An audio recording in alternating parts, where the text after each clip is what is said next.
ఇప్పుడు మనం పిల్లలు సంఖ్యల గురించి నేర్చుకుందాం. వాటిలో ఏమేమి రకాలు ఉన్నాయో ఒకసారి చూద్దాం. సంఖ్యలు వాస్తవ సంఖ్యలు ఆ రియల్ నెంబర్స్. వాస్తవ సంఖ్యలు వీటినే నేచురల్ నెంబర్స్ అని కూడా అంటారు. నేచురల్ నెంబర్స్ అని కూడా అంటారు వాస్తవ సంఖ్యలు. అంటే ఇవి ఎక్కడి నుంచి స్టార్ట్ అవుతాయి? 1 నుంచి 1 2 3 4 5 6 డాష్ డాష్ డాష్ ఇలా అనంతంగా. అంటే వాస్తవ సంఖ్యలు వాటిని రియల్ నెంబర్స్. నేచురల్ నెంబర్స్ అంటే వీటిని 1 నుంచి ప్రారంభించేటువంటి సంఖ్యల్ని నేచురల్ నెంబర్స్. 1 నుండి ప్రారంభమయ్యేటువంటి అంకెల్ని లేదా సంఖ్యల్ని వాస్తవ సంఖ్యలు లేదా నేచురల్ నెంబర్స్, సహజ సంఖ్యలు అని అంటారు. సో ఇంకొకటి ఏంటంటే ఈ సహజ సంఖ్యలకి 0 కనుక తోడైతే, 0 కలిపి ఉంటే దాన్ని 0 1 2 3 4 5 is like the అనంతం. ఇలా 0 నుంచి ప్రారంభించబడి అంతం కాకుండా అనంతమయ్యేటువంటి సంఖ్యా సమితిని ఏమనాలి? Whole numbers. ఏమంటారు? Whole numbers. పూర్ణాంకాలు. ఏంటవి? పూర్ణాంకాలు. అంటే ఇక్కడ తేడా మీకు కనిపిస్తుందా? ఇవి ఏమన్నాము? వాస్తవ సంఖ్యలు అన్నాము. వాస్తవ సంఖ్యలు అవి ఎక్కడి నుంచి స్టార్ట్ అవుతున్నాయి? 1 నుంచి ప్రారంభించబడేటువంటి వాటిని వాస్తవ సంఖ్యలు లేదా నేచురల్ నెంబర్స్, అదే సహజ సంఖ్యలు. ఏంటవి? సహజ సంఖ్యలు అని అంటారు. సహజ సంఖ్యలు ఎక్కడ స్టార్ట్ అయినాయి? 1 నుంచి ప్రారంభించబడి అనంతంగా ఉండేటువంటి సంఖ్యా సమితిని రియల్ నెంబర్స్, సహజ సంఖ్యలు అన్నాం. తర్వాత ఈ సహజ సంఖ్యా సమితికి ఏం యాడ్ అయింది? 0 యాడ్ అయింది. 0 యాడ్ అయితే దాన్ని ఏమంటారు? 0 ఏమంటాం మనం? పూర్ణము. ఏమంటారు? పూర్ణము. పూర్ణము అంటే ఏంటిది? 0. పూర్ణము అంటే ఏంటిది? 0. దిస్ ఇస్ ద పూర్ణ. పూర్ణం. పూర్ణం అంటే 0. 0తో కలిగి ఉన్నటువంటి సంఖ్యా సమితిని ఏమంటారు? పూర్ణాంకములు. ఏంటది? పూర్ణ అంకములు. ఇవి అంకాలు అనేటువంటి విషయం మనం తెలుసుకున్నాం. అంకాలకి ఏమున్నది? పూర్ణం ఉన్నది. పూర్ణం అంటే ఏంటి? 0. పూర్ణం అంటే ఏంటి? 0.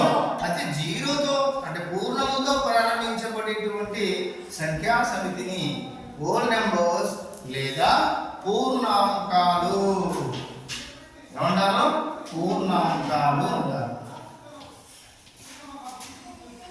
నెక్స్ట్ ఇలానే పూర్ణాంకాల తర్వాత ఇంకా వచ్చేసి వీటికి పూర్ణాంకాలకి ఇంకా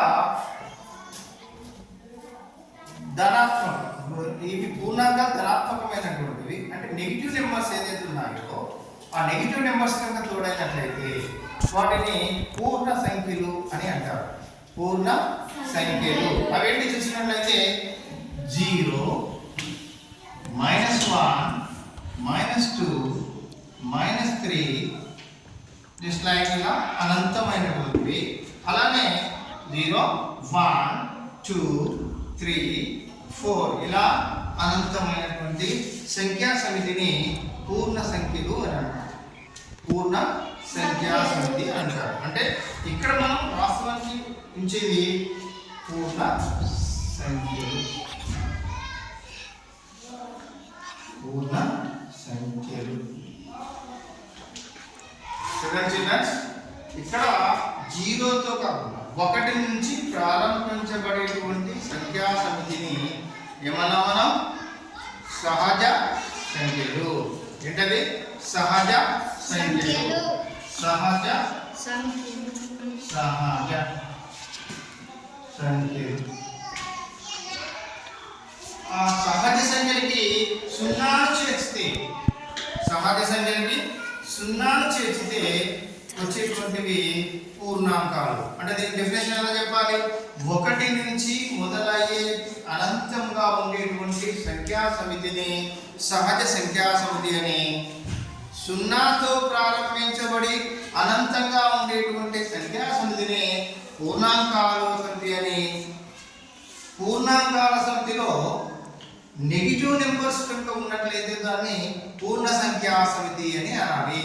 అంటే వీటి యొక్క వేరియేషన్ మనం చూసినప్పుడు 0తో 1తో ప్రారంభించబడుతుంది, 0తో ప్రారంభించబడుతుంది, నెగిటివ్ నెంబర్స్ ఇరువైపులా కలిగి ఉంటుంది. నెగిటివ్ పాజిటివ్ నెంబర్స్ ని ఈజీగా కలిగి ఉంటుంది. ఎవరు? పూర్ణము అనేది. పూర్ణము అనేది ఇరువైపులా పాజిటివ్ నెగిటివ్ నెంబర్స్ ని కలిగి ఉంది కాబట్టి దీన్ని పూర్ణ సంఖ్యలు అని అంటారు. ఓకే చిల్డ్రన్, అర్థమైందా? Once again repeat, give the answers.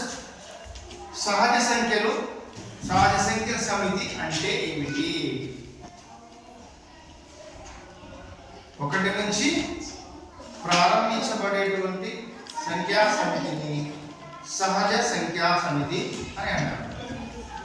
Next, పూర్ణాంక సంఖ్యా సమితి అంటే ఏంటిది? 0 నుంచి ప్రారంభించబడేటువంటి సంఖ్యా సమితిని పూర్ణాంకాల సంఖ్యా సమితి అంటారు. మరి పూర్ణ సంఖ్యల సమితి అంటే ఏంటిది? పూర్ణాంకాల సంఖ్యా సమితి పూర్ణ సంఖ్య ఏదైతే ఉందో అది ఇరువైపులా పాజిటివ్ నెగిటివ్ అంటే రుణాత్మక ధనాత్మక నెంబర్స్ ని విలువలు కలిగి ఉంటుందో అటువంటి వాటిని పూర్ణ సంఖ్యల సమితి అని అంటారు. ఓకే జిల్లా, అర్థమైనట్టేనా?